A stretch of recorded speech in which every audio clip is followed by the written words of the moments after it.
A bird, when it flies, doesn't care about its size. And airplanes, even with their weight, can soar across the skies. From STEM to arts to sports, we have traveled far, even though they said we wouldn't make it. Do you know who we are? मेरी काया के भेद कुछ अलग से हैं, ना है गलत ना है सही, कुदरत के इस इंतजाम का मैं हूँ खास तुम नहीं, मिल भी जाए अगर एक जन्म और फिर जी लूंगा मैं उसे 100 बार। आसमां के पार, आसमां के पार, आसमां के पार, आसमां के पार, आसमां के पार, आसमां के पार, आसमां के पार, आसमां के पार। Everyone is blessed, each differently than the rest, but we all have the zest to live life to the fullest. No matter our ability, we all can breathe in life in ways people can't imagine, though obstacles are rife. We may not have voices, but we are not unheard. Yes, we may seem trapped, but we are freer than birds. You may say we're cursed, but we're miracles in disguise. And you may try to put us down, but we will always rise. कुछ सपने बुने आँखों ने, कुछ अपने चुने राहों ने, कुछ हसरतें बढ़ने लगी, कुछ चाहते जगने लगी, मंजिलें रह गई खुद ब खुद पीछे और हम उड़ चले आसमां के पार, आसमां के पार, आसमां के पार, आसमां के पार, आसमां के पार, आसमां के पार, आसमां के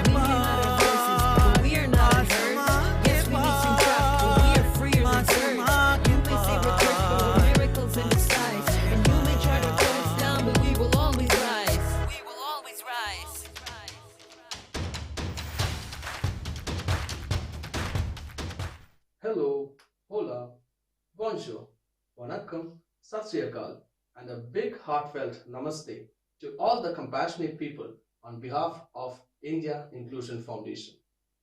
I'm Neeraj George Baby, your MC for today, and it is my pleasure and honor to welcome you all to this event. We are here in this world for a purpose. We started the India Inclusion Foundation in 2012 with a purpose to work towards an inclusive world for people with disabilities in every aspect. We have had great speakers at the IIS Resilient Me on November 7th and IIS for Youth this morning. If you have missed watching these events, you can relive the show on our YouTube channel, India Inclusion Summit. The IIS Summit is an annual celebration, more of a festival, where both abled and differently abled come together to cheer, to immerse in the joy of inclusion, and to commit towards an inclusive India. The next hours are dedicated to celebrating the achievements of people with disabilities, to cheering for unsung heroes, and for paying our deepest gratitude to all the caregivers who dedicated their time, energy, and heart into nurturing the best in everyone. Art is at the heart of IIS. Each year, we have a ritual of opening the summit by unveiling a painting created by an artist who's passionate about inclusion. Let us start IIS Celebrations 2020 by this ritual.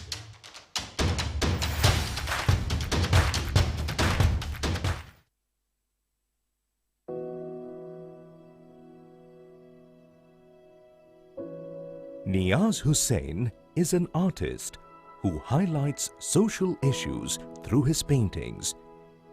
In this painting, He tries to show different visible and invisible challenges a person has in his life by portraying the standing figure of a person who is bald, has a round belly, wears an eye patch, holds a cane, and has braces on both legs. The second person on the left is the face of society, who sees such people differently. If you believe that everyone is good at something, then you can fly higher in life, leaving all prejudices behind. Everyone is good at something.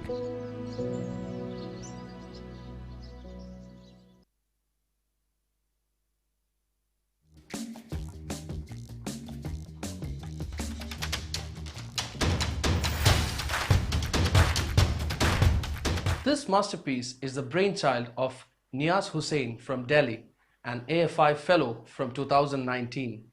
In this painting, Niaz expresses both the obstacles created by the society and the power of self-belief that lies within, which helps you climb the ladder of success and shine. The painting has different textures to touch and feel the various strong emotions that one goes through. Birds with different colors represent the freedom, highlighting that birds of different feathers can flock together.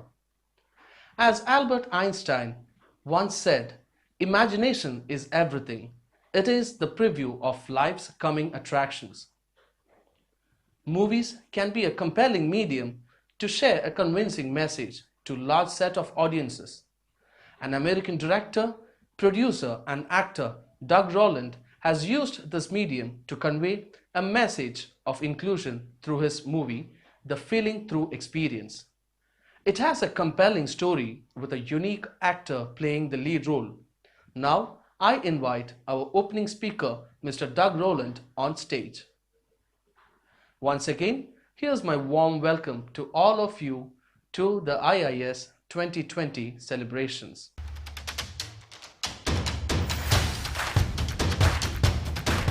Hello everyone! It's such an honor to be here on this virtual stage. A huge thank you to the India Inclusion Summit for continuing to do this amazing event, even during these very unusual times. My name is Doug Rowland. I'm a social impact filmmaker.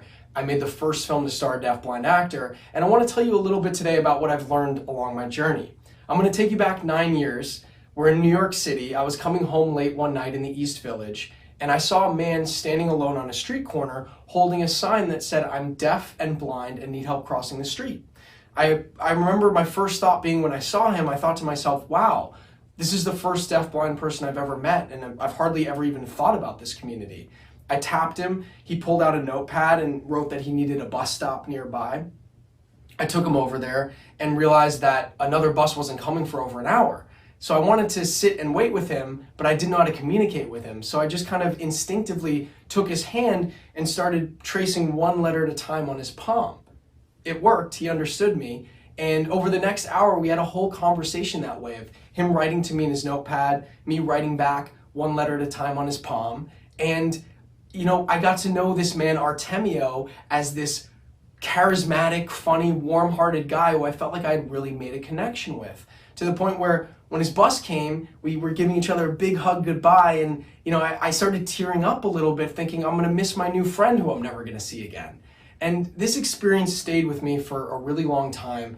And in looking back on it, I think the most resonant aspect of this experience was that in one interaction, I had gone from seeing this man Artemio as his disability to seeing him as a friend. And it was a real light bulb moment for me. And it was actually the inspiration behind the film Feeling Through that I ended up creating that was heavily inspired by this encounter.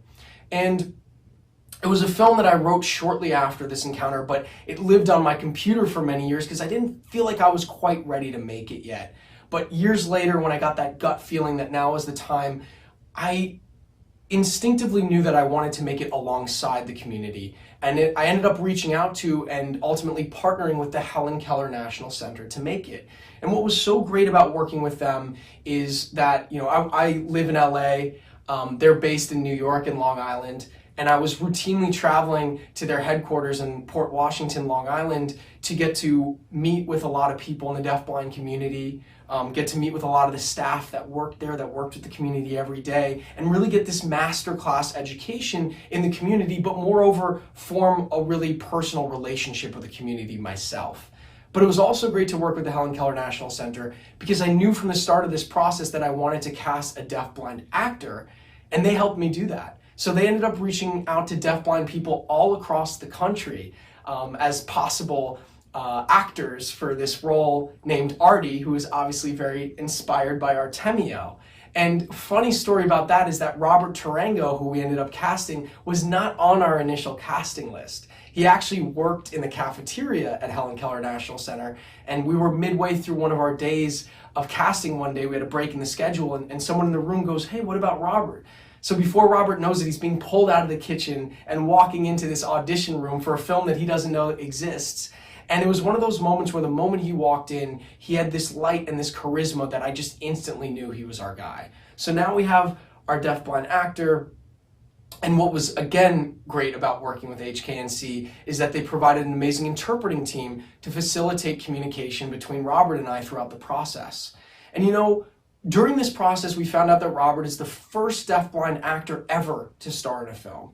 And it's not just the deafblind community, but many disability communities that are extremely underrepresented in film and TV.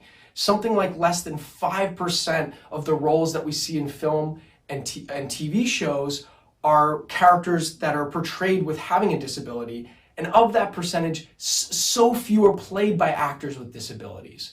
And I think one of the reasons that's the case is because I think there's a lot of people who assume, oh, it's just not going to be worth the trouble to go and get an actor with a disability. It's just too much trouble. But accommodations are made for actors all the time. So why not make accommodations for actors with disabilities? And it was really, not only was it quite simple once we had an interpreting team, but the film would not be what it is without Robert, without someone who has lived that experience of being a deafblind person and hearing directly from his voice and him being able to share that in an authentic way that really couldn't be reproduced in any other way.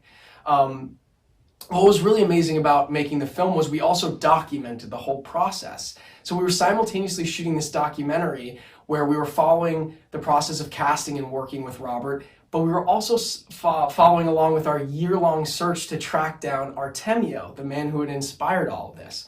So that by the time it came to exhibit the film, we were exhibiting it as this 3-part fully accessible screening event called the Feeling Through Experience, which included part 1, Feeling Through, the first film to star a deafblind actor, Robert Tarango, part 2, our supporting documentary, Connecting the Dots, which follows working with Robert and also our search for Artemio, and part 3 was this panel discussion and Q&A with the deafblind community, which is always different wherever we're screening the film, so that we also have an opportunity to highlight so many other great voices in the deafblind community and have our audiences get to hear directly from the community. So before I say anything else, let's take a quick look at the trailer.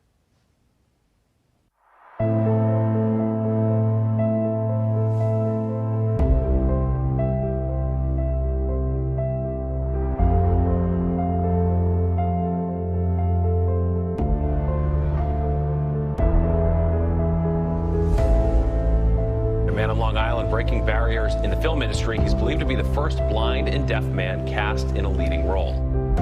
It doesn't matter if I'm deaf and legally blind. I still felt like I could do it. The Helen Keller National Center says its goal this year is to provide accessibility for all. You're now a part of the community. I'm going to make it required viewing for my students. It's so important. Thank you so much.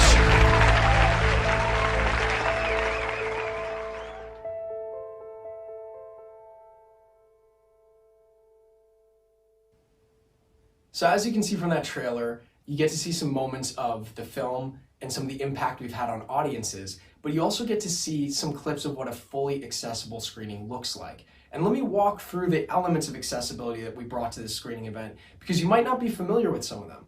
So first and foremost, we had open captions on the screen. So you might be familiar with closed captions that you can kind of bring up and down from a video when you're watching it, on your computer or on TV, but we had open captions that were burned into the image, and we made them larger than normal so that someone who's deaf or hard of hearing and might also have some vision loss could follow along easier. We also had something called audio description, and that's something that I actually didn't know about prior to making this film, but audio description is a narrative track describing everything that's happening visually on the screen. So you can imagine that if you are blind or low vision, anything that's not dialogue, you might have trouble following along with. So this is a narrative track that describes all the action that's happening on the screen so that you can follow along and experience the whole story. And we also had as many as 50 interpreters and support staff at a single screening to provide that one-to-one accessibility. So that meant tactile interpreters for people who are deaf, blind, and communicate tactily. We had stage interpreters for deaf and hard of hearing participants, and some accessibility elements to and from the theater. And we knew right off the bat it was so important to make this experience accessible to the very community that was at the heart of it. But I think that understanding was really drilled home to me at our very first screening, our premiere of the Feeling Through experience in North Carolina, when we got to part 3, the panel discussion and Q&A, and a man who's deafblind in the audience stood up and he said, first and foremost, I really love that film. It was so moving, and I love the representation of the deafblind community in this story. But moreover, I really loved that it was made accessible for me. And he continued and said, a lot of times people think because I'm deafblind, I wouldn't care to go to the movies. But I love going to the movies. I love coming and experiencing a live event. I just never have the opportunity to do so because things aren't made accessible for me. So I think it was in that moment, one of the first people to speak at our very first screening really drilled home in a much deeper way for me why it was so important to provide this accessibility and why it's important for more people to do so in more spaces. It makes me think of the often said statement that accessibility is for everyone. And to me, that's a really multi-layered statement. But I think at the highest level, what it means to me is that in a world where we all have access to the things that we want and need, each one of us individually is better off, and therefore we're all better off as a society. But moreover, it has a really practical application too, in the sense that a lot of the innovations that are made to accommodate people with disabilities are innovations that people without disabilities use all the time, whether it be an elevator or the ability on your smartphone to change the size and look of text. These are things that everyone uses, whether you identify as having a disability or not. So it's a multi-layered thing. And moreover than the accessibility at the Feeling Through experience, we were bringing communities together that wouldn't normally have a shared experience. And that was very much inspired by my meeting with Artemio 9 years ago, where as a full-grown adult, I'm realizing that I'm interacting with and learning from someone who's deafblind for the very first time in my life. And I thought, how could we create experiences where more people like me, who knew very little of the deafblind community and maybe didn't have any opportunity to interact with that community, could enjoy an experience side by side and have this collective experience? Because I think at the end of the day, there's no better way to connect with a person or a community that you don't know that well than having a shared experience with them and having a space where you can dialogue with them and ask questions and really learn from each other. And we found that not only was this a really amazing experience for people who are deafblind to have this story that represented them on the screen, but we heard from so many people who went into this experience having never met anyone who was deafblind, who knew nothing of the community, coming out saying that it was life-changing for them, that they now felt like they had a really heartfelt connection to this community. And I knew none of this 9 years ago prior to meeting Artemio. I was gifted with this chance encounter with him that led to this story that we've been able to share with a lot of people. But I've learned along the way that it's so important for everyone to understand accessibility and inclusion, even if it's not something that you feel like necessarily affects you on a moment-to-moment basis. It actually does, and your awareness of it helps make the world better for everyone. And I like to leave this with some sort of like actionable thing that you can do, watching this, maybe, wanting to further your understanding of what I've been able to share today. And for me, the one thing that comes to mind the most is something that I said to the Helen Keller National Center during our very first meeting. I said to them, I have a film that includes a deafblind character that I want to be played by a deafblind actor, but it's not a film about deafblindness. It's a film about human connection, and more specifically, the power of human connection despite our differences. And if there's one thing that I've learned over the course of the last 9 years, it's something really simple, and it's that people who are deafblind and people with disabilities are people just like anyone else. And I know that sounds like incredibly simplistic, but to be honest, for me, that was something that I only understood intellectually before really engaging with the community, connecting with the community, having a lot of people who I call close friends of mine who are in the deafblind community now and other parts of the disability community. And so if there's one thing that I ask of you today, and again, many of you already know this, but for those who maybe this is kind of an aha moment for you, like it was for me 9 years ago, is to really, anytime that you are engaging with or thinking about the disability community, understand first and foremost that they're people like anyone else, and engage from that space. Because if you do that, honestly, you're going to be putting your best foot forward, and you're going to be interacting in a way and connecting with the community in the most important way. And that's something that really you can take home and hopefully share with some that understanding with someone else today. Would be also another actionable item that I could give you to do. But once again, it's really an honor to speak here at the India Inclusion Summit, and it's an honor to get to address all of you today. Thank you so much, and to a successful India Inclusion Summit 2020.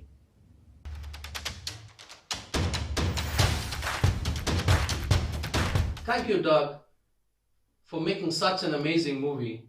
It is truly a story of human connections. It is our pleasure to screen this movie exclusively on IIS website. Please do visit www.indiainclusionsummit.com and watch this movie.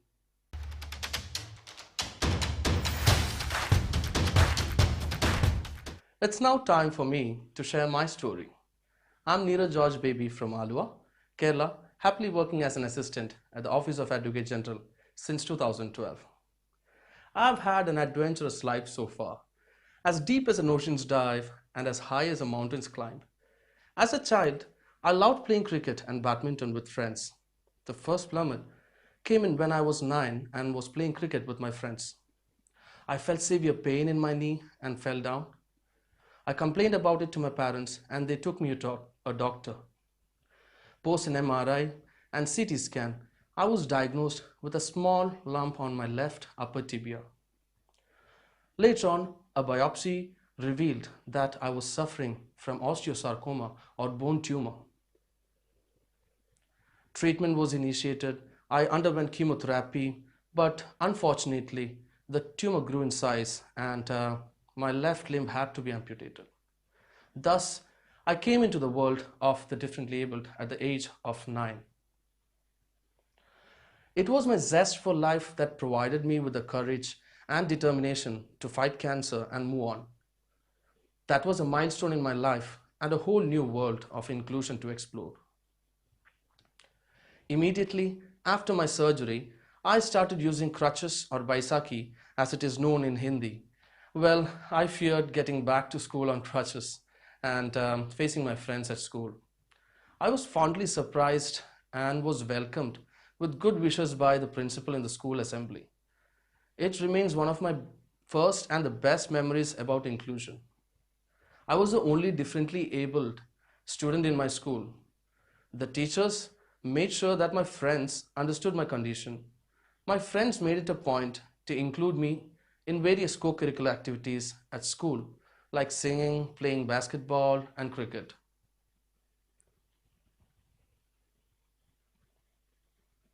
Back in the 90s, Doordarshan was the only source of entertainment I used to watch, the badminton championships, and the pace of the game attracted me that made me want to play the game.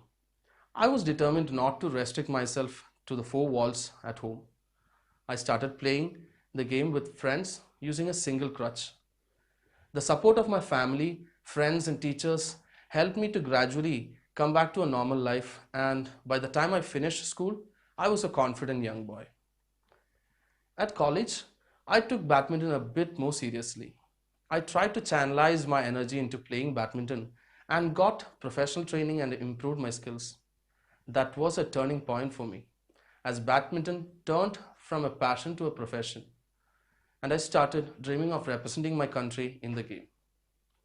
In 2007, during the final year of my graduation, I got an opportunity to participate in the Open National Championship held in Orissa, where I was placed as a runner-up in the men's doubles category. Later on, I won national and international medals for the country, and today I am an internationally reputed para-badminton player. And I have won a bronze at the Israel Open Badminton in 2010, a gold at the second French International Para-Badminton Tournament, and a bronze in men's singles and doubles in the third Spanish International Para-Badminton Tournament, and have represented in many international tournaments. And presently I am involved in mentoring those para players who are passionate about the badminton to come forward and play badminton, and on to the next level. Well, my other passion in life is to be closer to nature, and trekking and adventure sports give me a great satisfaction also. Mount Kilimanjaro, if you have heard, in Tanzania is the highest peak in the African continent, and it is not an easy trek for anybody, and to do it on crutches is an added advantage and an adventure in itself. I feel elated to share that Mount Kilimanjaro trek was my recent trek. I chased my dreams, summited the Uhuru Peak at 19,341 feet. While I think about the trek, one instance that I really remember is that towards the end of the trek, I had my guide, with me, and I said, I can't go again, that's it. I'm really tired, I'm burned out. At that time, what he said to me is that, Neeraj, we believe in you, and you have believed in us and reached this point, so we believe in you and you can do it. And with that kind of motivation, I finished, I summited the Uhuru Peak. I've always followed certain principles in life. I would like to share with you all today. Always see yourself in others, to think empathetically and understand what you are here in this world for a purpose, to make our life meaningful for others and impart the knowledge that we have imbibed within. As Gautam Buddha has said, do not look a sanctuary in anyone except yourself. Igniting others in thoughts and sharing the same has always been a passion for me, and I'm following that path. Well, I've also named myself as Crutch Trekker, a differently abled who treks on crutch, and have inspired many with my signature pose, Crutch Piece. I hope it will be a reflection to others like me who want to summit those peaks and cross all those barriers to be resilient. I encourage all those differently abled to come forward and not to restrict ourselves and unleash those talents to show the world that we are special. Catch me on www.crutchtrekker.com or find me on social media as Neeraj George. Thank you once again.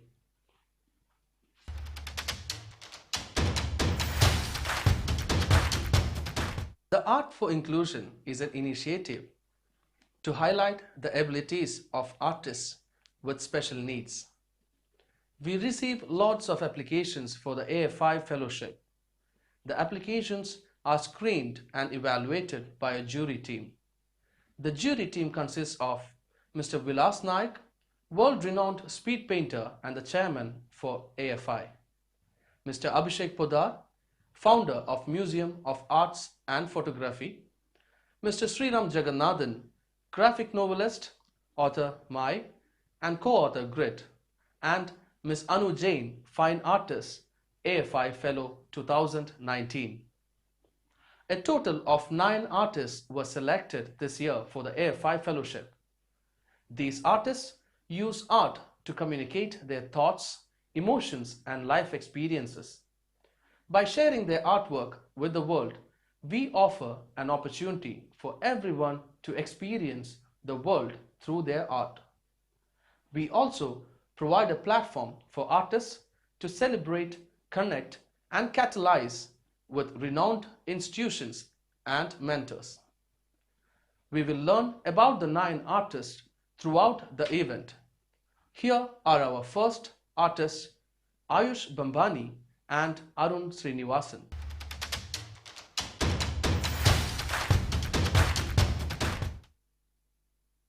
Hi, my name is Ayush Bambani.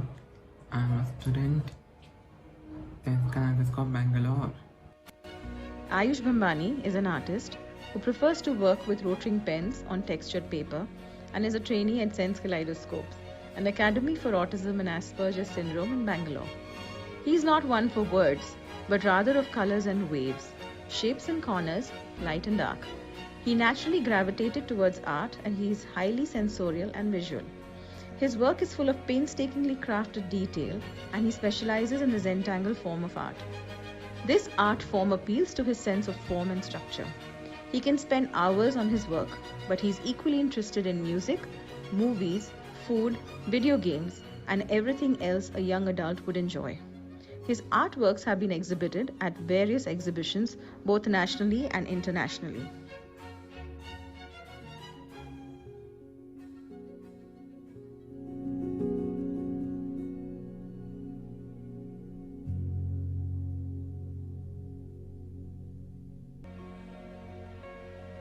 Hi, my name is Arun Srinivasan. I reside in New Delhi. I am a painter and I have been painting since 6 years. I am also a member of Multiple Sclerosis Society of India, Delhi chapter. Nature captivates me a lot.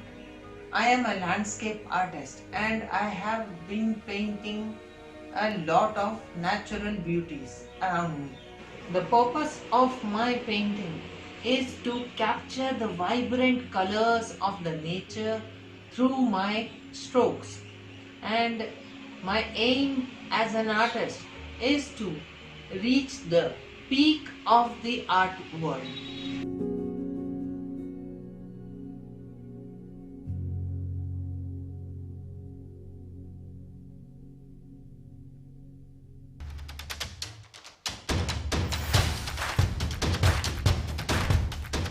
Dan Habib is an American documentary film director, producer, photojournalist, and cinematographer. His award-winning documentary film, including Samuel, chronicles the Habib family's effort to include Samuel in every facet of their lives. The film has been screened at national conferences and independent theaters across the United States, featured on shows, and has won many prestigious awards. Welcome to IIS Celebrations, Dan.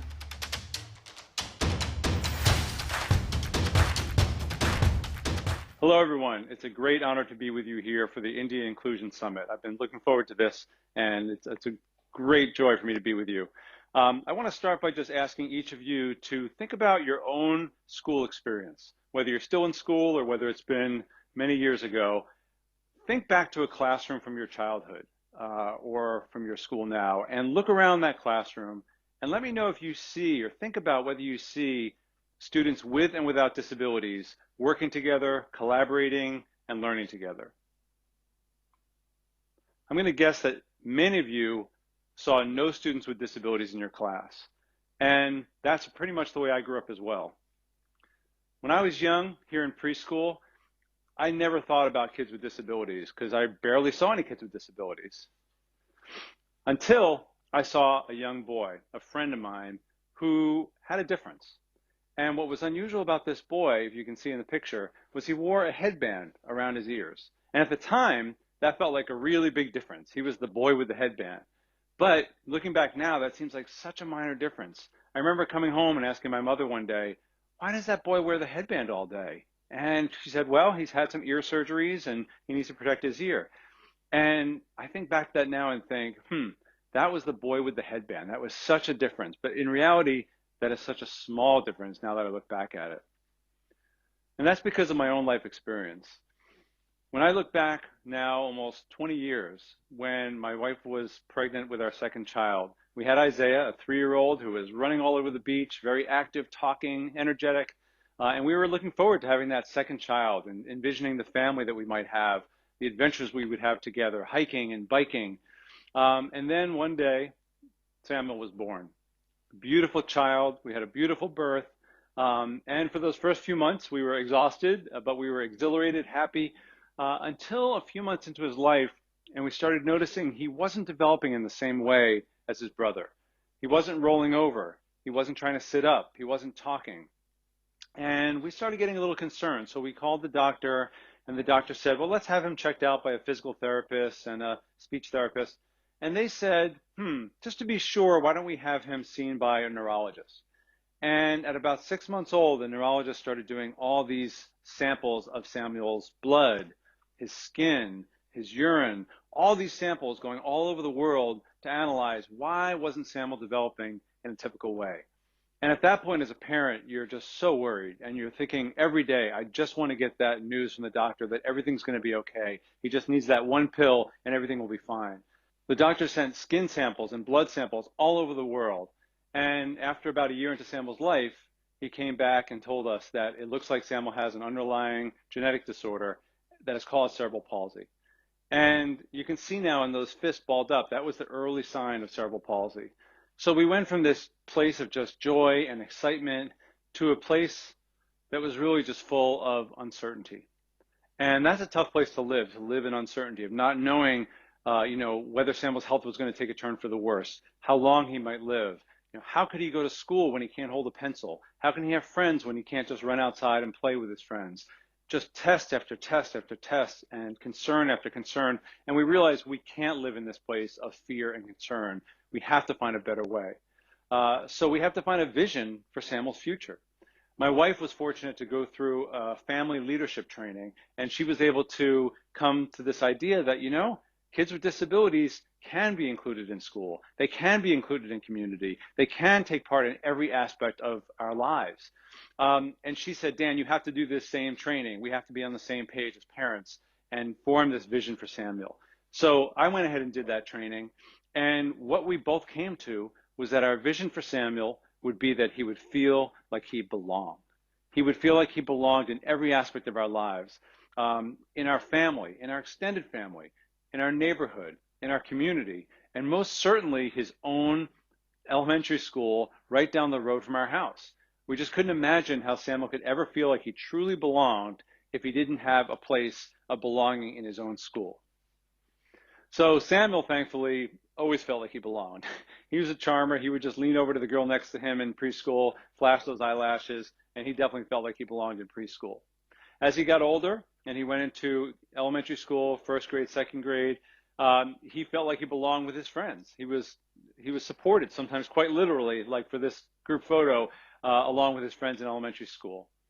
When he got interested in things like theater, he felt like he belonged on that stage in a production of Guys and Dolls here at his elementary school. And he used a communication device to start communicating and saying his lines.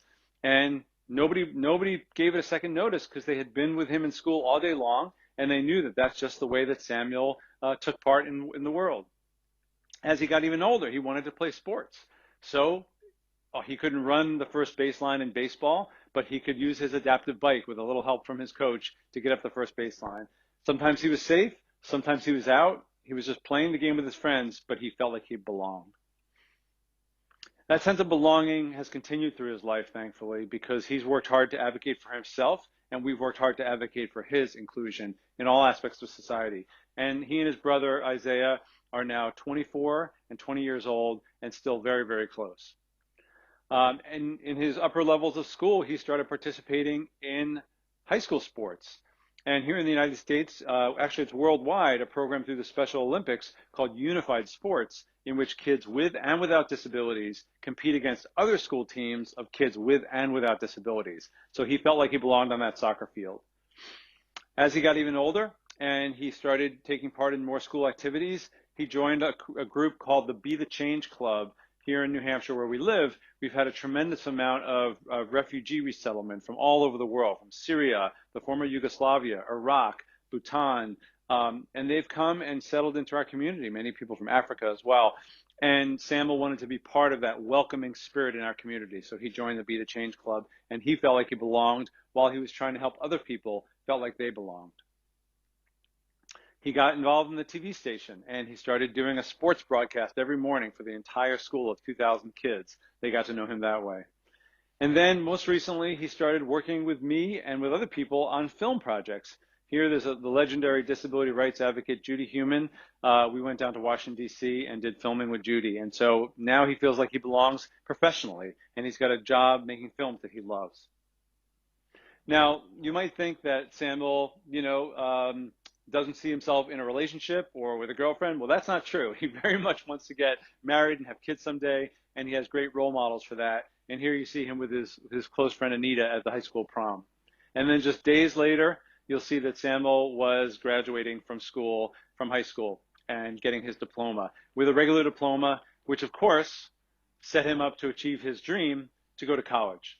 He's always thought of himself as somebody that would go to college like his brother, like his friends. And now I'm thankful to say that Samuel is a college student, working towards a 2-year associate's degree here in New Hampshire, sometimes bringing his service dog, Proton, along into class. So Samuel feels like he belongs in every aspect of society. And of course, I'm very proud of Samuel and who he is, but the reality is that Samuel is representative of the research that we have in this country about inclusion. And when I say this country, I actually talking about the United States, but this is also validated by worldwide studies that says that kids with disabilities who are included in regular education classes end up having better communication skills, higher academic achievement, wider social networks, fewer behavior problems, more opportunities for higher education, and meaningful employment as adults. So Samuel's actually representative of the research, but unfortunately the research also shows tremendous segregation in this country and worldwide. One stat from the United States says that 56% of kids with intellectual disabilities are spending the majority of their day segregated in separate classrooms away from their typical peers. They are segregated systemically. So why do we segregate kids with disabilities in our society and in our world when we know that is not going to generate the most positive outcomes for them? Well, I have a couple theories on this. I think it's not just about Samuel when I have to think about this theory. I think it's actually more broadly about making the case that inclusion and inclusive education benefits all kids, kids with and without disabilities. And I'll just share briefly a great study by a researcher at Vanderbilt University, Eric Carter, who studied different groupings of kids preparing for a test. In one group, there were kids with and without disabilities preparing for the test.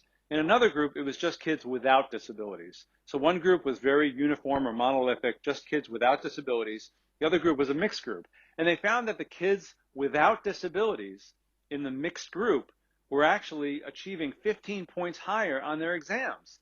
And they found that was because the kids were more engaged in the curriculum. They were co-teaching and working with their students, their peers with disabilities, to try and explain the material. They were more engaged in the curriculum. It was a more vibrant discussion. It was a better learning environment for the kids without disabilities to be in that diverse environment. So they were scoring better on their tests because they were more engaged in the curriculum. And there's actually been no studies to suggest that students without disabilities who are learning in inclusive classrooms have any shortcomings in their academic experience. But there's also the whole social and emotional part of going through school. I think part of it is academic, but part of it is becoming the full person that you're going to be later in life. And I can think of no better example of that than an experience that Samuel had with two of his friends, Jacob and Fletcher, going to a community a few hundred miles from here called Cooperstown, New York. It's where the Baseball Hall of Fame, the Major League Baseball Hall of Fame, is located here in the United States. So we had a great time going through the museum and seeing the exhibits in the museum. And then we went out to the community. And if you look at this picture, you'll see that there was a really big obstacle to getting into stores and restaurants in the community. Every single store on this block had a little step about this big. And when you use a wheelchair, especially a power wheelchair, that step is like a wall. You cannot get into that store. So the kids were really upset that they and their friend Samuel, it took them 45 minutes just to find a place to have lunch in this community. So when they got back, they decided to write a letter. And that letter said things like, "We are very mad because almost all of the stores in downtown Cooperstown are not accessible to someone in a wheelchair. We had $100 to spend, and we had a rule. If Samuel couldn't get into the store, then none of us would buy anything from it. We hope that this letter will change downtown Cooperstown before anyone else has to struggle with what we did." And they sent the letter to the City Chamber of Commerce, the business organization, and all the newspapers, and it got published. And a few weeks later, I got a call from the city saying, "Oh, it's so great that your son and his friends wrote this letter. You know, what can we do to make downtown Cooperstown more accessible to people in wheelchairs?" And I'm thinking, ramps? Ever heard of ramps? They've been around since the pyramids. There's got to be a way to build ramps. But I'm also thinking, why are you calling me hundreds of miles away? Don't you have in your own community people who use wheelchairs, you know, architects, urban planners? Anyway, the great end of the story is that a couple years later, a friend of mine who has family in Cooperstown went back into town and found that they had rebuilt downtown Cooperstown and made all the streets and stores accessible. And it was just absolutely thrilling to think that maybe that letter had a little impact. You know, they may have been planning this for a while. Maybe the letter didn't do so much. But think about the lesson that it taught Samuel and Jacob and Fletcher about human rights, about civil rights, about standing up for a friend, about the fact that everyone needs to feel like they belong in our society. That is the powerful lesson they learned, which they would have never learned if Samuel hadn't been their friend, if they hadn't grown up with Samuel and taken this trip with Samuel. Those are the kind of life lessons around civil rights and human rights that you don't learn unless you grow up in a diverse environment. So certainly it's about Samuel. Certainly it's about, you know, kids without disabilities and his friends, but it's also about our future as a world, as a society. It's about our future sons and daughters. It's about future cousins and grandchildren and nephews and nieces. What kind of world do we want them to grow up in? I would maintain that I want them to grow up in a world where disability is seen as a normal part of the world, where disability is seen as part of our diversity that we should embrace. And I don't think you can learn that lesson unless you experience that diversity from a very young age. So finally, I just want to tell one quick story from Samuel when he was in elementary school. He was in a wonderful classroom in elementary school, and it was a multi-age classroom. There were kids who were 5, 6, 7, 8, all studying together in this classroom. And Samuel, with his teacher, Barbara O'Brien, who you see on the left side of this photo, Samuel was with his teacher for 3 straight years. And the students he was alongside of in the classroom were with him for 3 straight years. And so one day when a little child came from another country, from Africa, and came to this classroom knowing no English language, knowing nothing about American culture or customs, all the kids in the classroom showed incredible empathy and patience and love and support. And they were very innovative in the way that they communicated with this child. And they showed such, you know, leadership and teamwork and creativity in finding a way to make this child feel successful. Those are the skills they developed. And Ms. O'Brien said to me, you know where they learned those skills? They learned them from Samuel. So when you think about those skills that I just mentioned, creativity, communication, innovation, collaboration, right? Empathy, patience, those are skills that not only are great growing up with, those are the kind of skills that employers are looking for. Those are the kind of skills that will launch you into the world. These are the skills that Samuel taught these children, and these are the skills that Samuel continues to teach me every day. Thank you so much for having me. It's been an honor, and enjoy the rest of the India Inclusion Summit.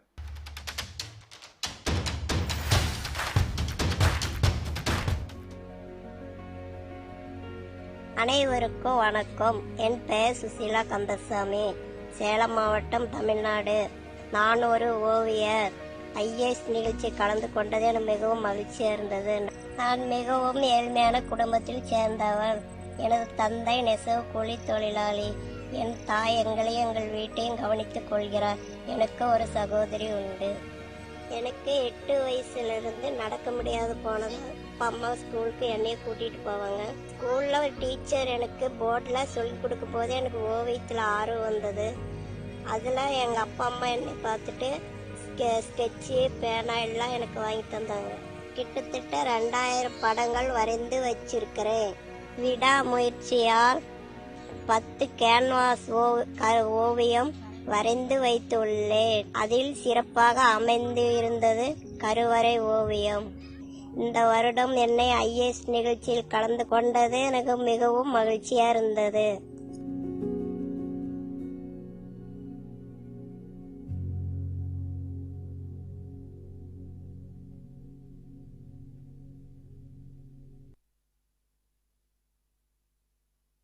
My name is Nishcha Jain.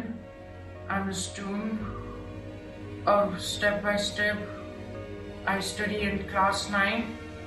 I'm 17 years old and I love art.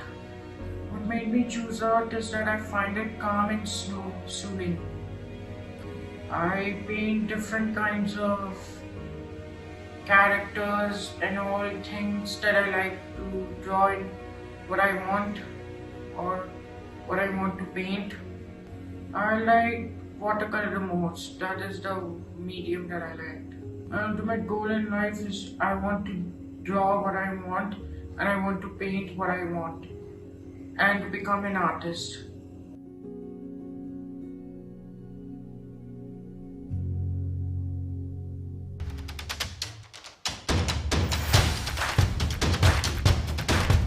Well said, Dan.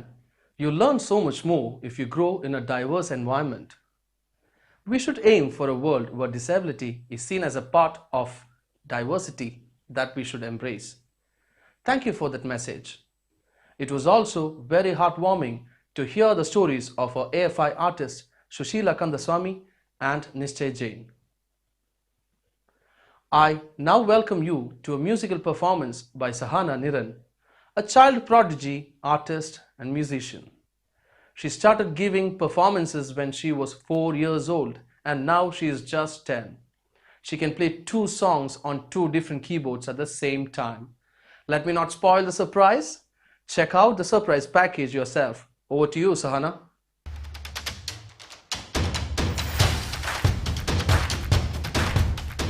Hi, I'm Sahana. Now I'm going to play the IPL music in keyboard.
in Veena.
Thank you.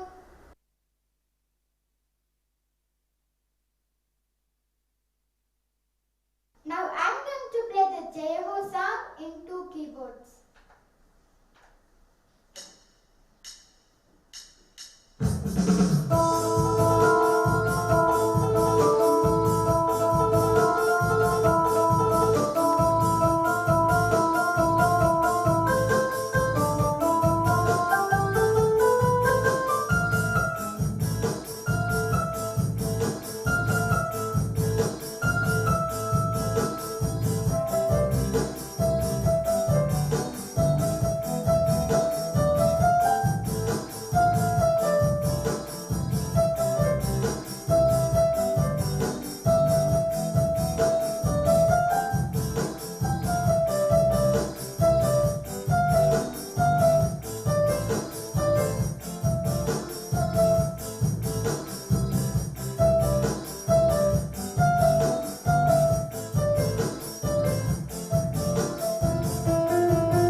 Oh my God, Sahana, rocking, fantabulous. You have set the stage on fire.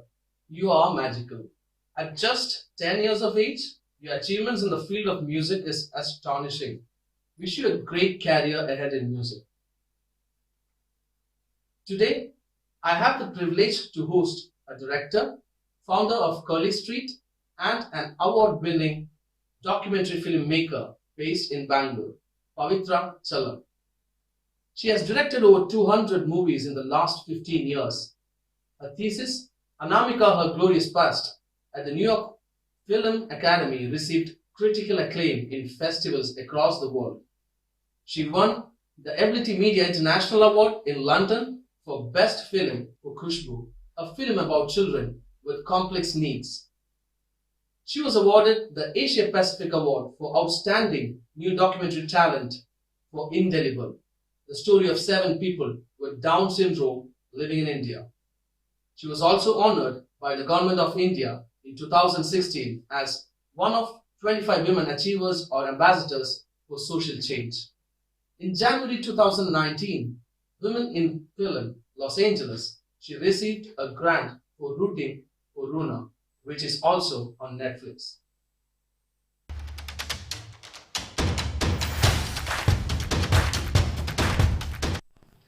Welcome to IIS Celebrations, Pavitra.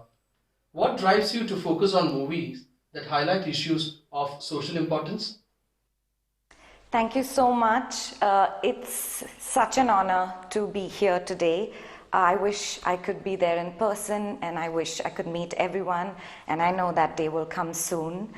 I think I've always believed in emotional and candid storytelling, and through every single one of the films that we make at Curly Street, the aim has always been for people to watch the film, pause for a moment, and think to themselves, how can we be a part of this? How can we contribute? What difference can we make? And I think the aim of our films is to try and make people negotiate life as more responsible and caring individuals. And our mission is really, to cut through time and space and go beyond, right to where the audience is and go beyond their reality and what's happening in their own lives and nudge that humanity within. And cinema has this unique ability to take hard facts and cold information and transform it into the poetry of survival. And that in itself is universally relatable. And I think that is what we want to do. And if we can do that, then true and positive change can begin there. You could address these issues through commercial movies too. Why did you choose to be a documentary filmmaker? I think to me, truth is very intimate and real stories are fascinating, and it is, it is also about conflicts, and it is about contradictions, but it is also about an understanding of the human connection and the human bond and the human being. And to me, I find that deeply, deeply moving. And it is that visceral connection of, being in a situation that's real and being with people and watching a real moment unfold. To me, that's unmatched. And I think that's why I'm so, so deeply bound to documentaries. Wish we can have more such directors who think like you. You have made many movies covering various disabilities. Khushbu, Indelible, Rooting for Runa. What is your journey on disabilities? I think growing up, I very rarely encountered someone with a disability. And as I've gone on in my life and in my career, I realized that a lot of it is almost always invisible. And the first true interaction and encounter I had was in high school. I had the opportunity to volunteer at a school for special needs. And I think I was just completely blown away. I couldn't begin to imagine the extraordinary odds that they faced every single day, and how a lot of these children were not empowered to go about basic daily living that we took for granted and that we continue to take for granted. And it is something that deeply irked me. I wanted to do something about it then, and I just didn't know at the time. I was too young. And many years later, film presented me with that answer. And I really believe that some of the curiosity that we can create using art can be the first step to an inclusive society. And with every film we've made and every person's story that we have had the honor to be a part of, we found ourselves drawn so deeply and so in awe of every single thing they faced every day. And I think all we really wanted to do is put forward our experience with each family and each person with complex needs, just the way we experienced it out to the world. And, a lot of people have asked us, once you're done with the film, what happens? You know, do you move on to your next? And we always say, we don't move on from a story, because every person becomes a part of our lives and us them. And now it's been over 15 years.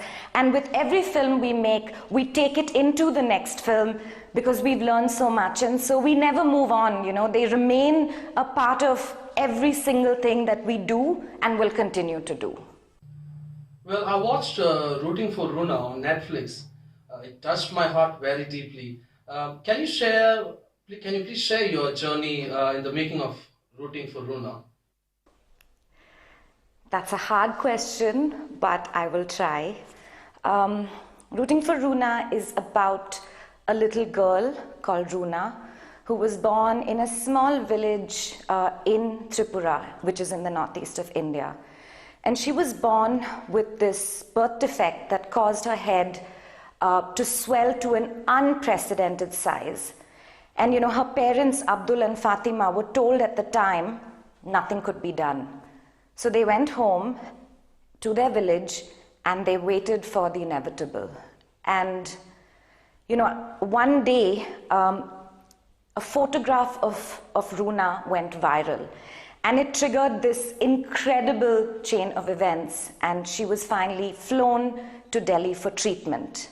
And at the same time, I had just completed my first feature documentary, Indelible, which tells the stories of 7 people with Down syndrome. And we were just done, and I was going through my news feed, and I saw an article written by a friend that had broken a few hours ago. And in all the years that I have worked in complex needs, I had never encountered anything like this.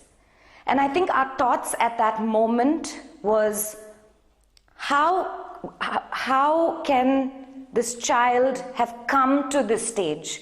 What is the family's plight? It was absolutely unbearable for us to, you know, even try and imagine what was going on.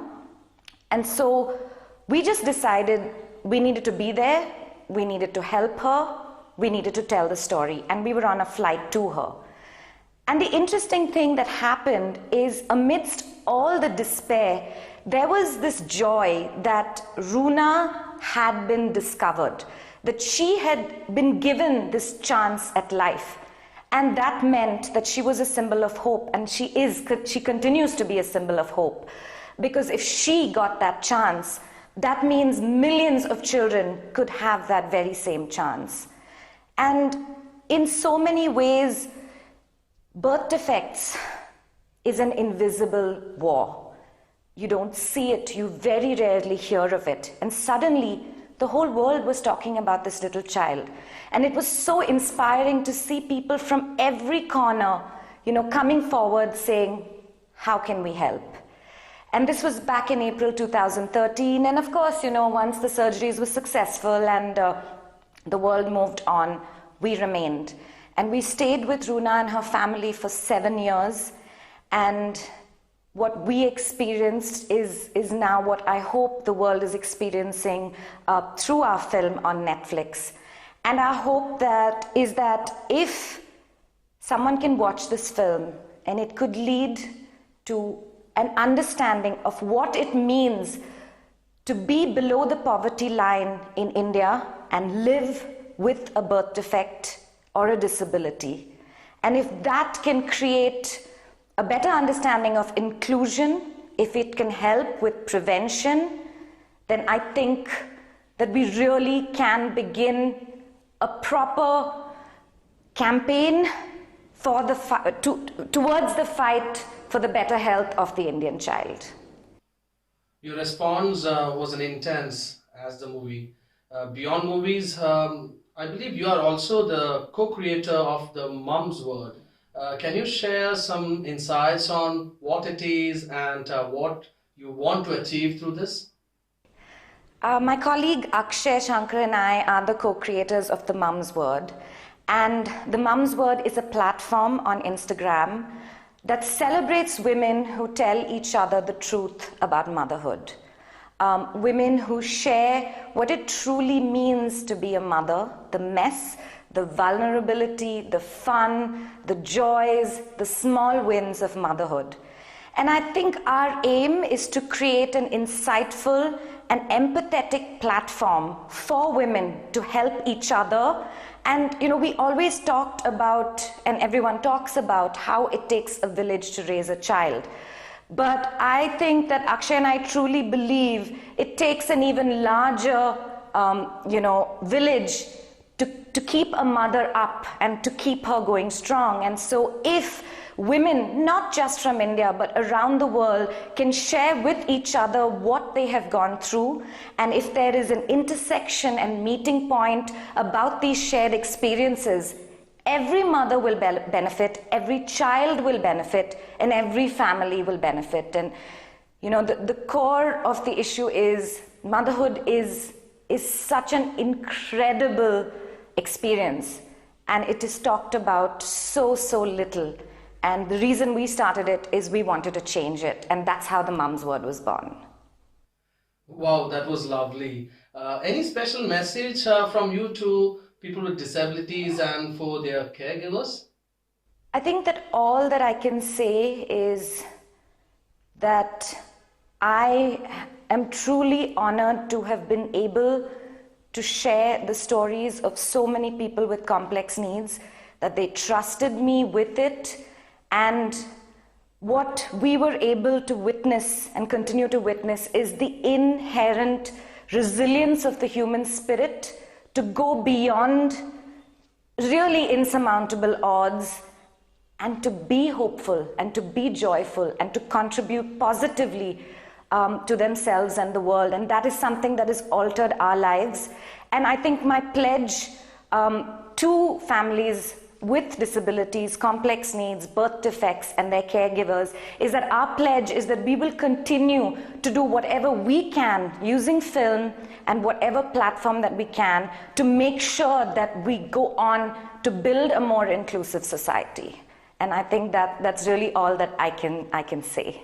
So how do you practice inclusion in your daily life? I listen, I empathize, and I try to be the most authentic person that I can be. Hey Pavitra, let's do a short rapid fire with 5 short questions. Game for it? Your all-time favorite dish? Anything with chocolates.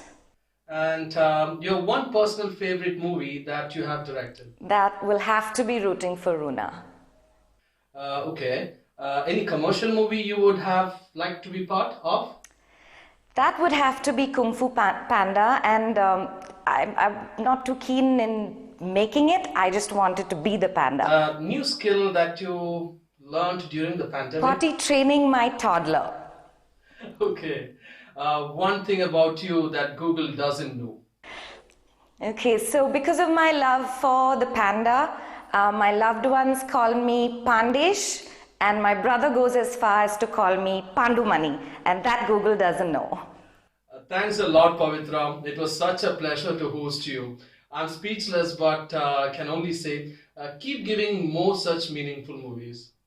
Thank you so much, Neeraj. It was wonderful talking to you. And thank you. I'm so honored to be part of the celebration event at the India Inclusion Summit. Thank you so much.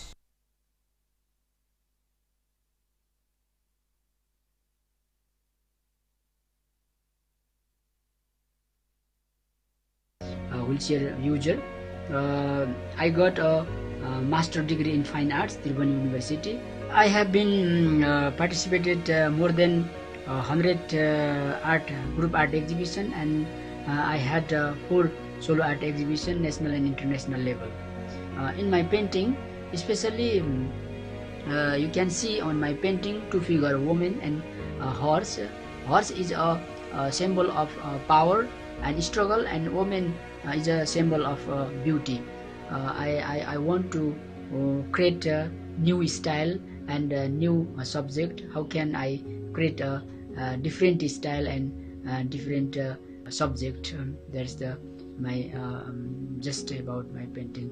Thank you.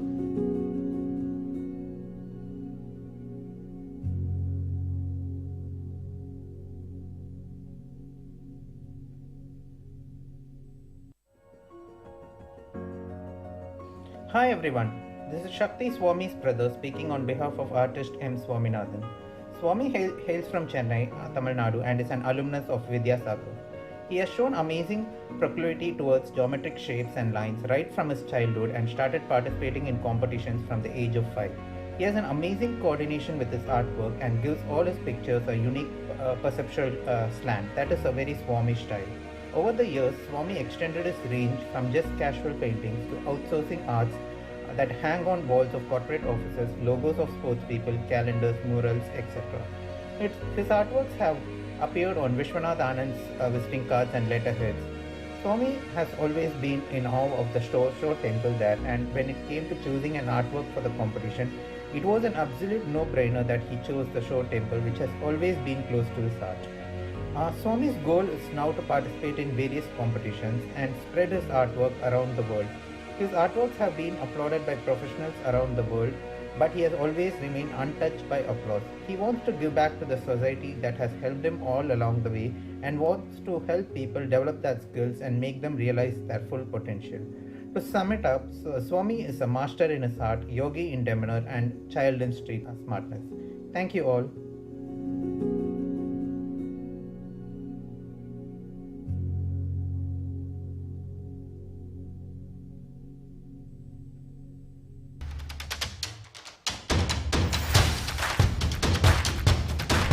Big kudos to our AFI artists Sanjay Rai Bantuava and Swaminathan Manivannan.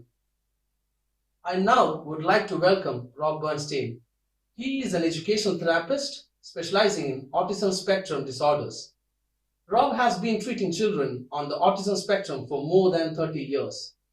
He consults for numerous organizations and was publicly acclaimed for pioneering table tennis as a means to facilitate social interaction.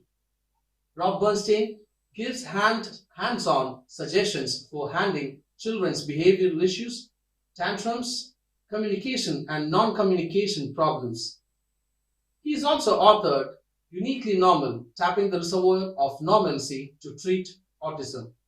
This book has secured 2017 Best Books Award and 2018 IPPY Gold Medal Award in the Psychology category. I would like to extend a welcome Rob Bernstein and invite him to come on stage.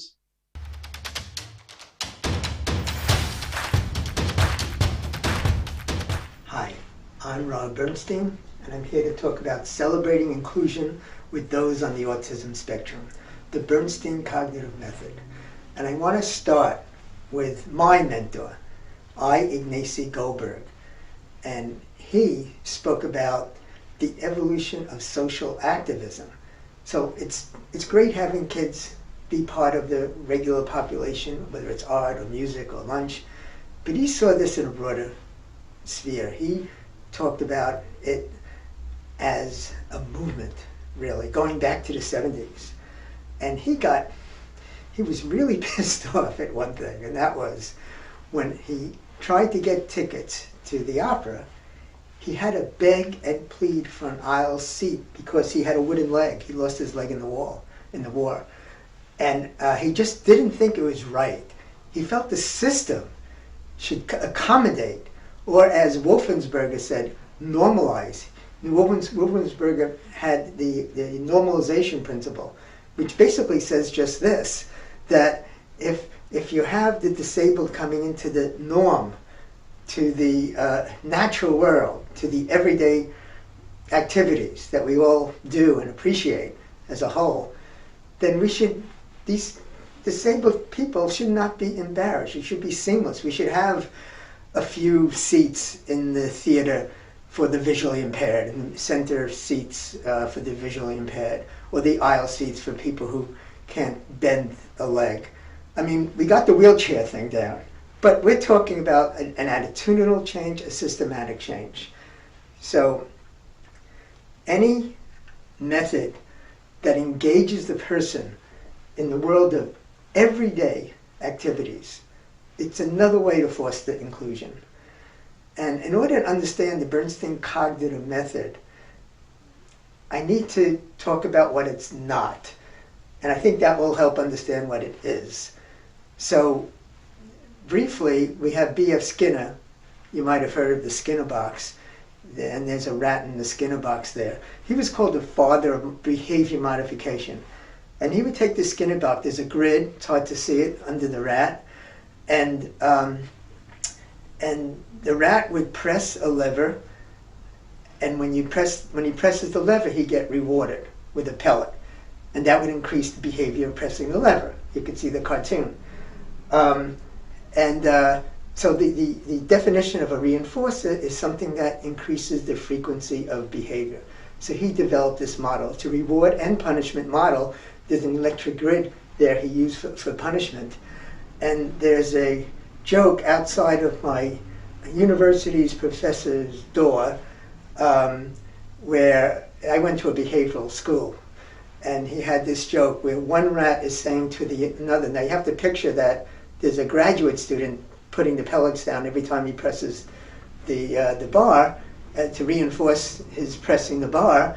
And he says, have we got this guy trained? Every time we push down the lever, he gives us food. And there's really is some truth in that. So as a general schematic, we have the behavior approach, changes behavior directly. You have the behavior, you have the label, or you measure it, and then you do the reward punishment thing, and you change behavior. I mean, the medical model works great with this, right? You have a diagnosis, label, drug, change. It works. The Bernstein cognitive approach changes what's underlying the behavior. So you have the behavior, you see how the mind works, you change how the mind works, and that in turn changes the behavior. So it's a behavioral approach, it's just a different way of getting there. Now, here's an example just to drive the point home in a simple way, because when this mother's kid came to me with a problem that he was having trouble with, it was a problem with the Pythagorean theorem. He couldn't do it, and after a while I asked him, like, what's going on? He says he has these interfering thoughts. I said, wow, if we could calm those thoughts down, then what do you think? He said, great.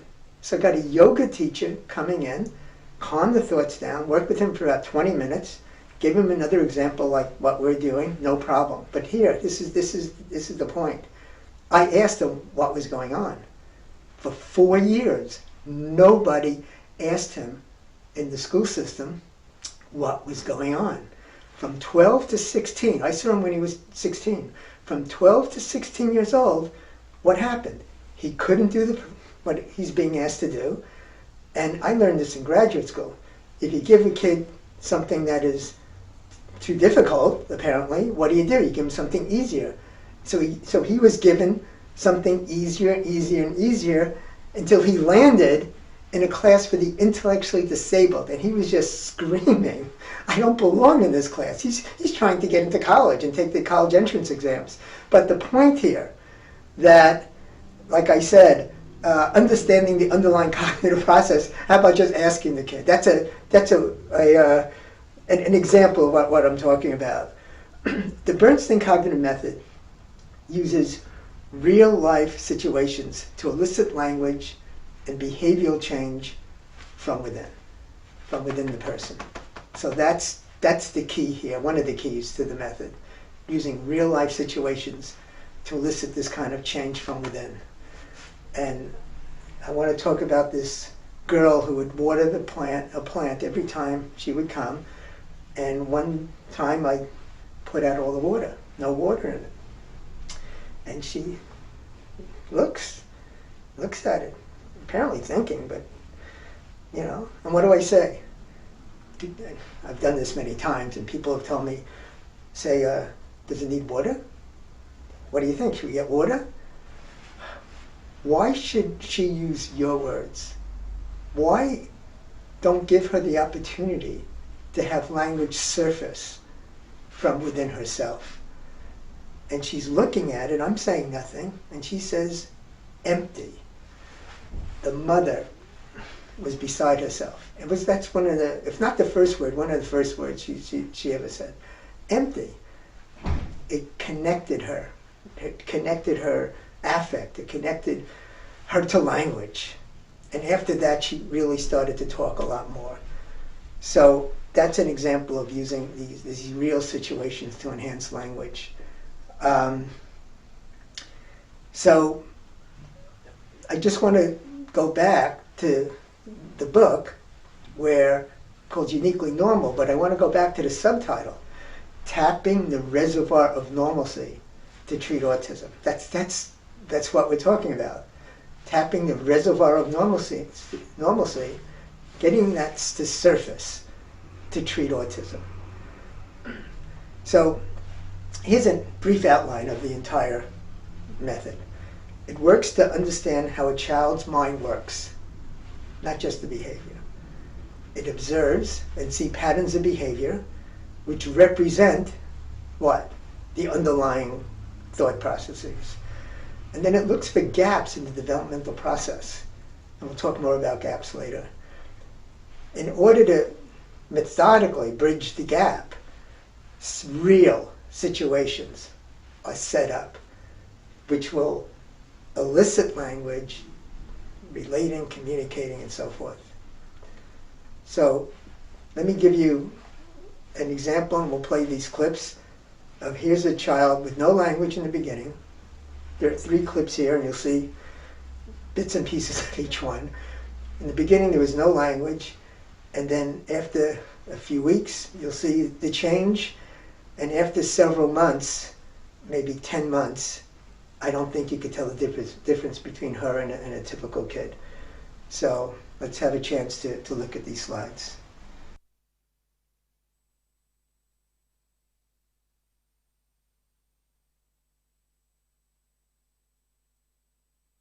Turn. What do? Say push it. Tell me, push it. I do it. Push it. Push it. Say push it. Say push it. Nemi, you say it. I do it. I do it. Push it. Say push it.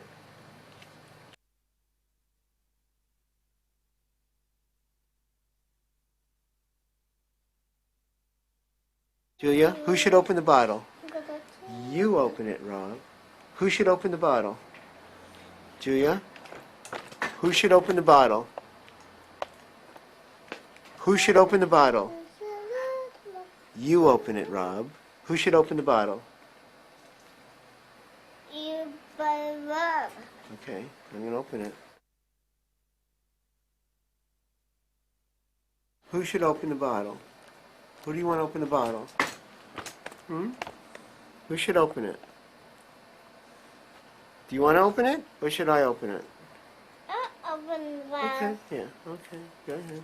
You open the bottle.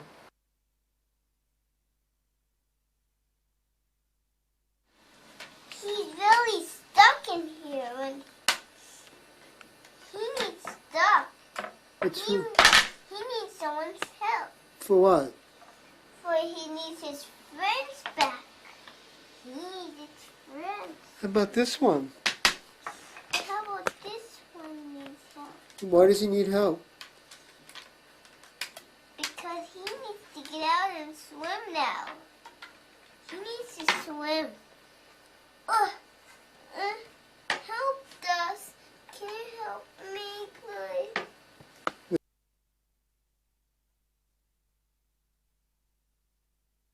So now I want to talk about Neil. Now, Neil's a kid. Let's talk about his developmental gap.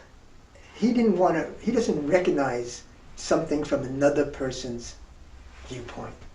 Boy, is this common. Friend comes over, that friend can only do what Neil wants to do. Very common with autistic kids. So let's see, how do we bridge that gap? So the following situation I used to bridge the gap, I brought him to a local restaurant, and Stacy, the owner, came over and said, "Whoa, I see you have a boot on your foot. I broke my foot a couple of weeks ago, and I couldn't figure out a position to sleep in. Could you tell me what position works for you?" He says, "Nothing." Now, what do many of us do in a case like that? Whether you're a teacher, a parent, a therapist, what do we often do? She's asking you a question. Answer her, right? Here's the problem with that. Kids learn what they're taught. And now they're taught to answer the question, but in your mind, answer the question meaningfully. You're not teaching him that. You're just teaching him answer the question. And as you know, these kids are pretty literal.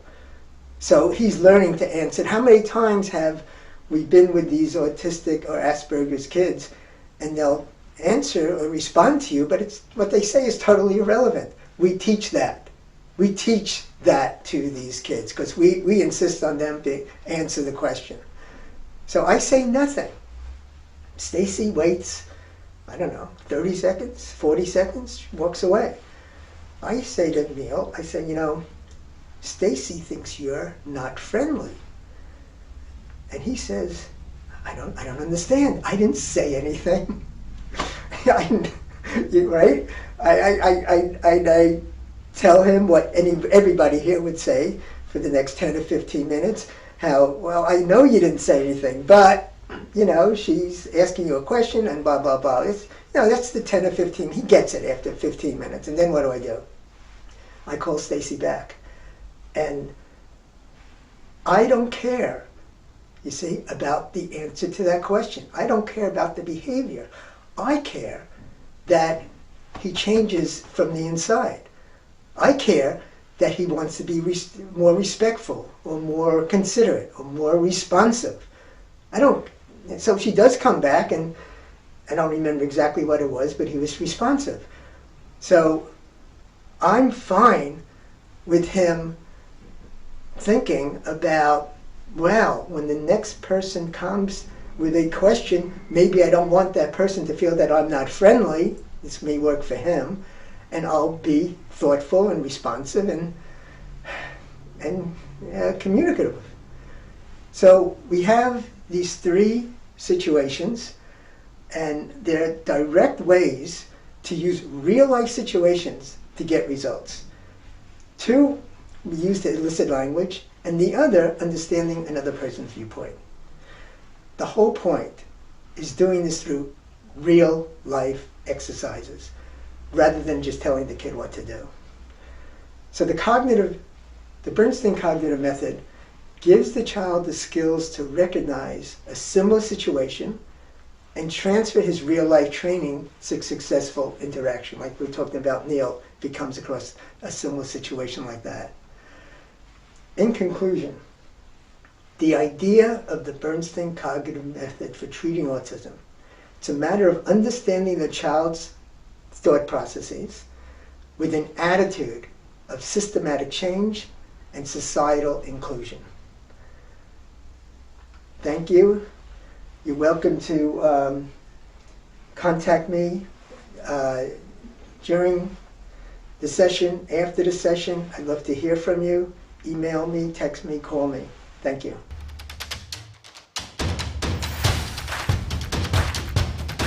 Thank you, Rob. Your work is so motivational and inspirational. I'm inspired to read your book, Uniquely Normal. Thanks again. I now would like to welcome an icon who has directed movies like Mr. India, Masoom, Elizabeth and Bandit Queen.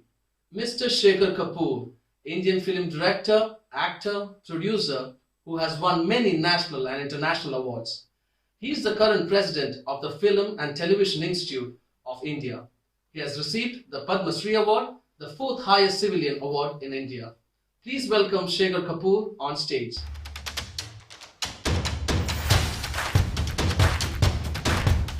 Hello, everybody. It's an absolute pleasure for me to have with us one of India's most accomplished directors, one of the most accomplished movie makers of our times, Padma Shri Shekhar Kapoor sir with us here. Sir, thank you so much for taking the time to speak to us at the India Inclusion Summit. My pleasure. My pleasure. Thank you for having me. Yeah. So I would like to know, what is your vision for FTII? If I had the power, and I don't, I would have combined FTII and IIT. World over, when students come out of IIT, companies come to recruit them. And therefore, the students have the potential and the hope that one day they could become Sundar Pichai, they could become the head of Indra Nui, they could have become the head of Pepsi, they could become the head of Google, the head of Microsoft, and they could start their own billion-dollar startups. They could head MIT. And so IIT students are doing that. My vision for FTII is that the world over people will say, the students that come out of FTII are world-class, and we should look at all the students because they have had not only the training, but the exposure and the discussion and there's fundamental philosophies behind storytelling. That's one vision. The other vision is that I think a little bit we are out of date at FTII because filmmaking and technology, media and technology are the same business now. You know, even every time the technology is changing so fast, so the way we disseminate our stories and FTII or anything that has to do with media is fundamentally a storytelling enterprise. Everything is a story. Everything is a story. So how you tell your story, in what forms you tell your story is really important. How you tell your own story, how do you edit it, how do you put it out? That's one aspect. How do you disseminate it? That's the other aspect. How do you market it? How do you send it? So then we have to go back to the consumer, to the people that want to listen to your stories. How do they want to listen to it? And that technology governs. Beautiful. So, sir, tell me one thing. What is the power of movies to drive social change? Do you use movies as a medium of storytelling, which in turn drives change? Or do you start with saying, this is my vision, I hope this is what my movie achieves at a larger scale? Or is it just a very simple, pure medium of storytelling? That's it, and you leave it there. How do you see that? It's both. And let's not fall into this trap of defining and confining. It's everything. When I did Bandit Queen, Poolan Devi actually got into the parliament. She was a woman that was gang raped and low caste and fought back and went back to the village where she was gang raped and brought every man and young boy out and shot them dead. That was her story. And through the movie, it became so famous that she actually won an election and got into parliament. So movies can change, right? I think that if you are telling your story, because ultimately the story has to come from you, right? So if you have a story that comes from inside you, you just hope that the same story is somewhere appealing to my audiences from inside them. It's not the superficial or not the top layer of plot, right? It's what is happening beyond the plot.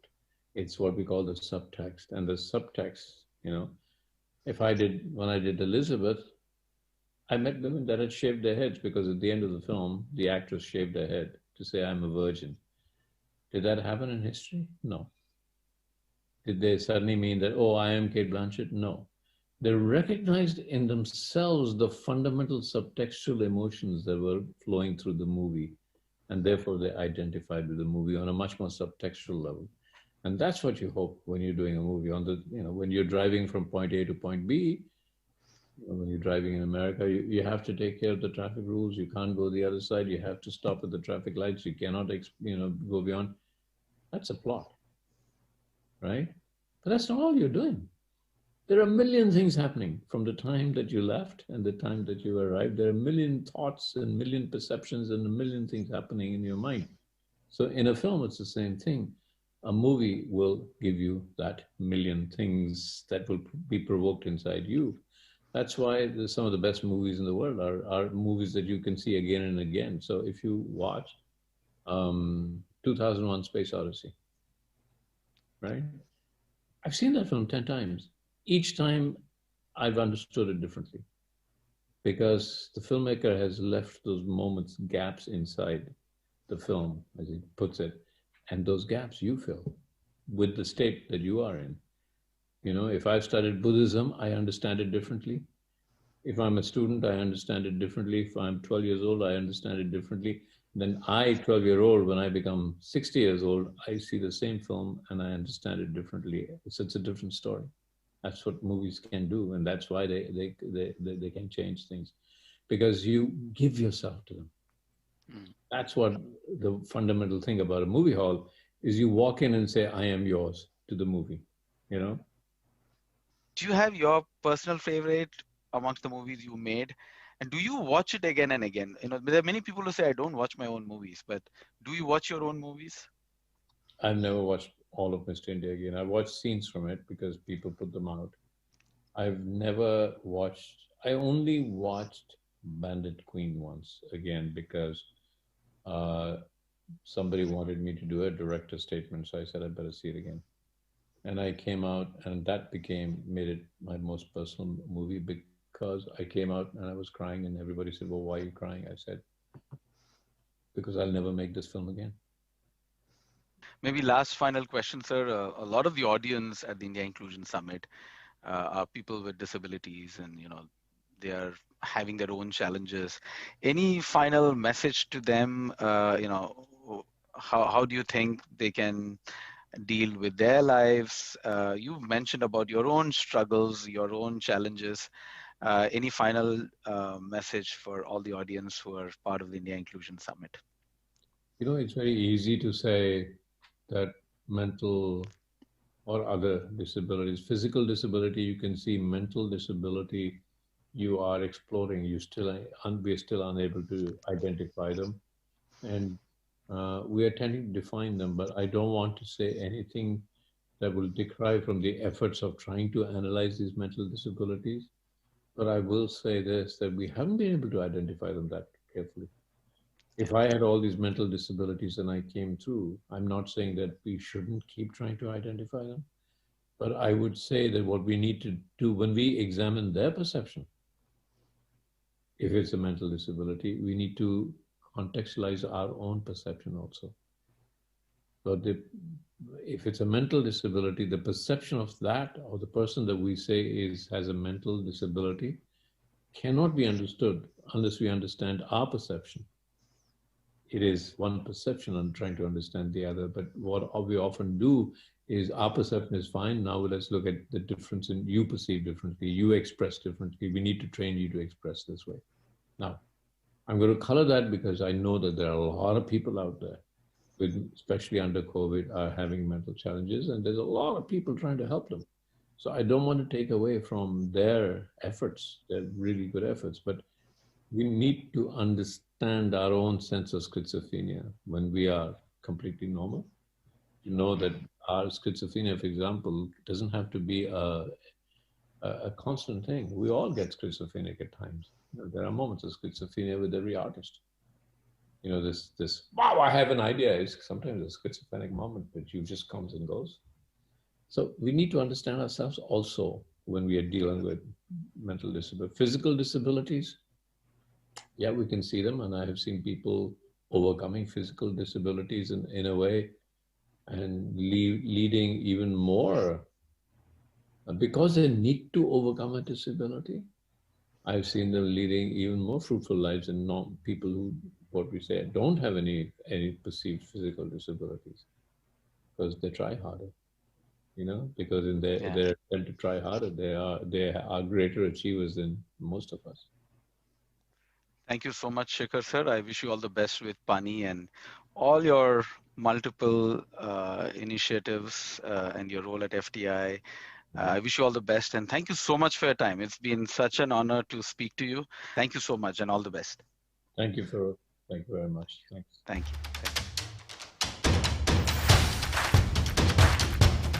You were just mind-blowing, Shikhar sir. What a profound thought you just shared. We all access creativity in the moments of madness. Thank you. Let us now watch the stories of Jyoti, Minal, and Nancy.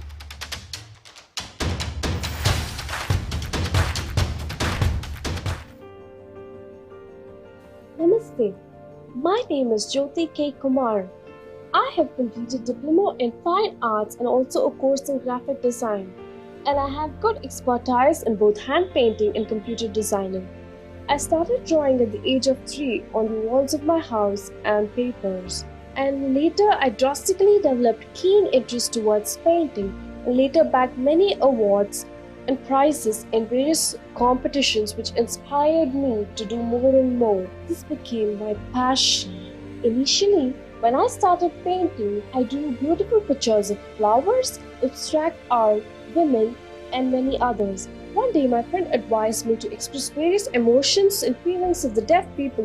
Later, I drew a painting where I expressed all my emotions and feelings to the world. Various types of sounds such as firecrackers, bells, and different lightning alarm are seen around this picture, and those are shut so the deaf cannot hear. My main goal is I want to do more and more as an artist and show my creative ability to this world.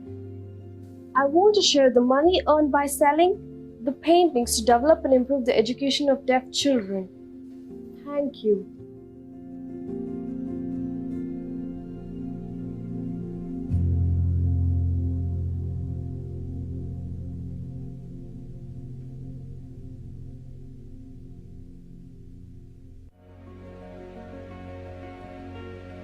मैंने drawing art को पसंद किया है।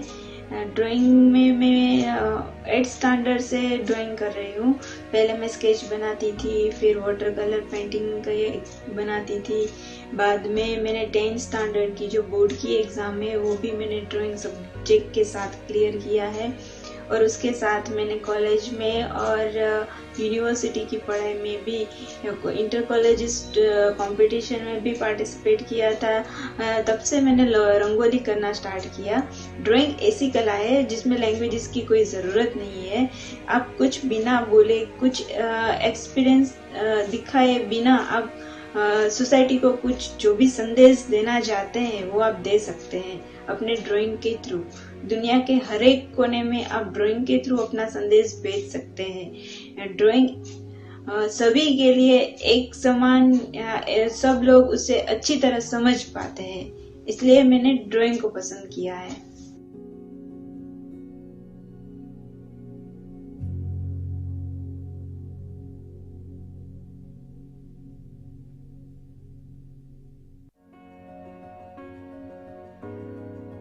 In 2014, I became spinal cord injured after falling from a height, and from then my body has been paralyzed from the chest level downwards, and I've been wheelchair bound ever since. But with a lot of love and support from my family and an endless list of friends, and above all God, I've constantly tried to challenge my condition rather than remain challenged by it. From childhood, art has been my biggest hobby. But after being physically challenged, I saw art growing from being just a hobby to being an extension of myself. And through my paintings, either of the two things happen. One is where the art I create reflects me. That is, ideas in my mind comes to life on the canvas for others to see. And two is where the art I create reflects upon myself. That is, my beliefs, my dreams, my vision, whatever it may be, can be framed right in front of my eyes for me to see. And this works like a constant reminder to not give up.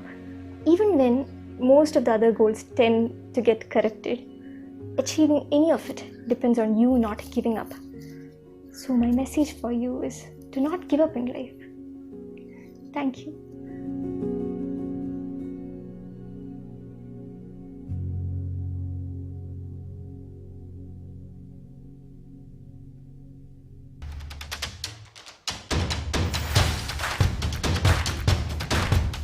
Jyoti, Minal, and Nancy, hats off to your perseverance and strength. No wonder you all are an inspiration to many across the world. Our next speaker is Prithvi Shekhar, an outstanding student in school, a computer science engineer from SRM University, the world champion in deaf tennis 2019, awardee of the Best Sportsman of the Year in 2019, nominated for the Arjun Award in 2020, currently employed at Indian Railways. Oof, you should hear this boy Prithvi's story right from the horse's mouth.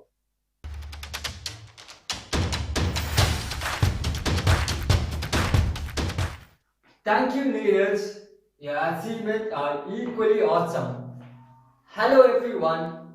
I'm Prithvi Shekhar. Very glad to be here with you all today.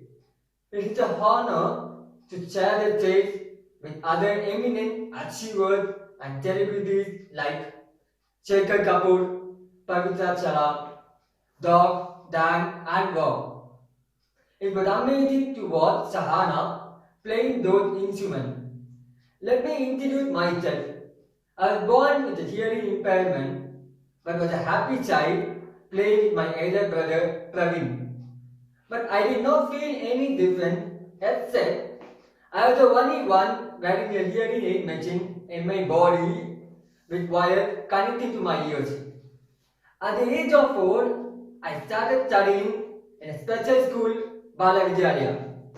All was okay, but students were like at me. At the age of 6, I studied in the mainstream school in Bala Vidya Mandir, but the major thing was I was the only one person wearing a hearing aid machine. So far, friends were so supportive and teachers were so supportive. They did not bother about me, about my machine. As an Indian child, I was attracted into cricket, but I was very good in bowling and fielding. So my parents suggested me to go for an individual game, playing tennis. So that's why I switched from cricket ball to tennis ball. I left the game well, but I want to face some challenges. The hearing aids were inconvenient, sweating and irritation in my ears were so annoying, and it's difficult to listen what other people are talking to me in instruction in a crowd. Most biggest challenge is talking over the phone with friends or parents or anyone else. Time flew by and I learned the techniques which I got to it to learn those challenges. The major shock was I felt so sad and I cried that I met an accident in my left forearm at the age of 13 where I fell down my tennis court. It took almost 8 months and I underwent 2 surgeries before I came back to the court. But once I came back to the court, the passion for my tennis game grew drastically. At the age of 15, I was so certain that tennis is my life. I also saying that whatever parents ask me to do anything, but I will never stop playing tennis. I will keep continuing playing tennis. Doing BTech or MBA or job, I did not stop playing tennis. I would like to take some good points where I scored 81% in class 12, the biggest milestone for Indian kids. And also I graduated BTech and MBA with great scores. Awards from tennis game during school and college days definitely boosted my confidence. My most proudest moment was I became the world champion in that category and awarded the best sportsman of the year in 2019. I request you that please consider Indian deaf tennis to support para athletics to do their best for you. Thank you. I now invite my parents to share some few words on the stage. Namaste. I am Shekhar Lakshmanan, father of Prithvi. I am a retired chemical engineer. Namaste. I am Gomati Shekhar, mother of Prithvi, a perfect homemaker and a proud mother of 2 sons, Praveen and Prithvi. Yeah, Praveen and Prithvi gave us a very good time and got us engaged throughout their life. And now Praveen is married to Sushmita and settled in USA in a good job. And Prithvi is, as we all know, is a world tennis champion. I think as parents we could not have asked for anything better than this. Yes, I fondly remember proud Praveen supporting Prithvi in all aspects to bring me up so successful in life. I just wanted a good life for Prithvi to be very confident as though he faced many challenges in life. We put him in an individual sport as he would become very confident and successful in life. What a game started as a passion was very successful in his career, which has become his career now. In the beginning, I used to take him for practice daily, noting all his pros and cons, his ups and downs, and discussing with the coach and encouraging him how to do, what not to do, everything. I used to travel locally and outstation for the matches, Is it not, Shekhar? Yeah, I think she was perfectly right. And as responsible parents, we did all that needed to be done for Prithvi especially. And we took care of him and brought him up to speed on all his sporting activities. But at the same time, as typical middle class Indian mindset, we threw a lot of challenges at him. We wanted him to study well first and study engineering and study in science group in his schooling, and then get a job and get settled in life as quickly as possible. That was our mindset. So we put him in science group. He gladly accepted it without really knowing what science group is at the time. He passed with flying colors with 81% in plus 2 examination. Then we took him to college, and that time he said, I will do engineering only if I am allowed to play, if I can continue to play. And fortunately he got into SRM, and then when he finished his BTech MBA in SRM, the biggest challenge was, where do we get a job? Then he said, he was very firm on that I will get a job and go to a job where I am allowed to play tennis without a break. And that's where my wife Uma looked at wherever it is the companies offering sporting activities as a career. Then he landed up in Indian Railways, which is ICF at Chennai, and that's where he is put up now. Yes, Mr. Shekhar, it was really a very, very achievement for us. What started as a small game for him as a pastime has become his career now. But each time he surprised us with lot of laurels. He was a darling to his teacher, to his professors, and to his coaches. The day when he won the world champion, it is really alarming. I thought it was his dream come true day. Is it not, Mr. Shekhar? Yeah, I think I still remember the day when he was declared the world champion. But anyway, we can continue to keep talking. There's not much time left. I would just like to send this message to the parents who have got special children. Let's all remember that special children are really special, and they express their attitudes and their patience in so many different ways. And as parents, we should pick up the signals, guide them in the right path, give them what they really need, and allow them to succeed. Make my words, allow them to succeed.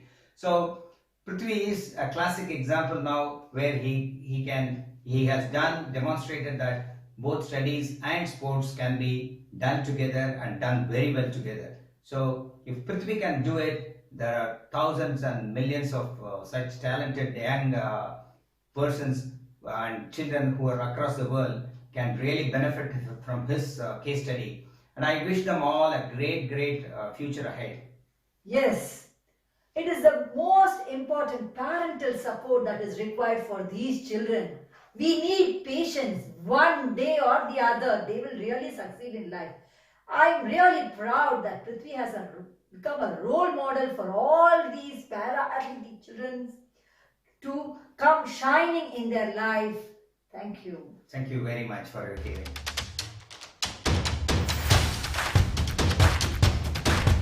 Salute to your hero and his family, Prithvi. I can very well resonate with your journey. I wish you many more successes. Coming to the last segment, the AFI 2020 Digital Art Gallery, which was unveiled on 30th October 2020 by Mr. Vilas Naik, world-renowned speed painter and chairman of India Inclusion Foundation. I hereby invite all of you to experience the Art for Inclusion Digital Gallery.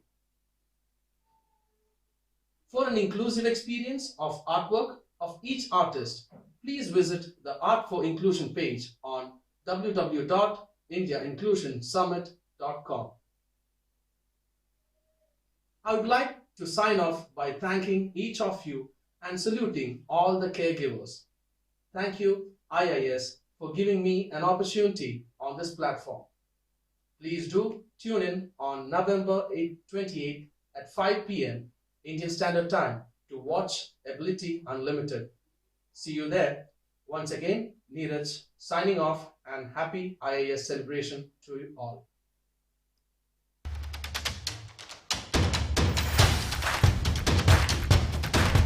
Do a digital walk through the Art of Inclusion 2020 Exhibition Gallery. This artwork is of Lord Shiva, painted by Meenal Modia. The second one is a portrait painting of Harry Potter by Nishchay Jain. A beautiful landscape painting by Arun Srinivasan. Following is a painting of Goddess Lakshmi by Sushila Kandasamy and an abstract painting by Ayush Bambani. Here's a beautiful painting by Jyoti K. Kumar. A horse and fast movement by Sanjay Bandava. A beautiful line work by artist Swaminathan M. And finally, a beautiful embrace in black and white by Nancy Mondley.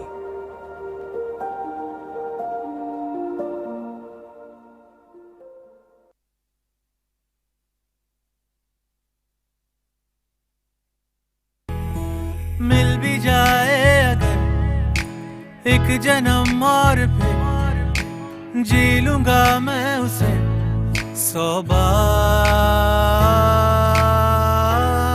बार आसमां के पार आसमां के पार आसमां के पार आसमां के पार आसमां के पार आसमां के पार आसमां के पार आसमां के पार.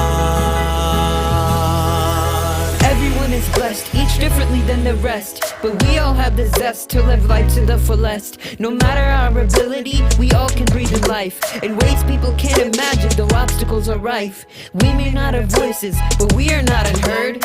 Yes, we may seem trapped, but we are freer than birds. You may say we're cursed, but we're miracles in disguise. And you may try to put us down, but we will always rise. कुछ सपने बुने आँखों ने, कुछ अपने चुने राहों ने, कुछ हसरतें बढ़ने लगी, कुछ चाहतें जगने लगी, मंजिलें रह गई खुद ब खुद पीछे और हम मुड़ चले आसमां के पार आसमां के पार आसमां के पार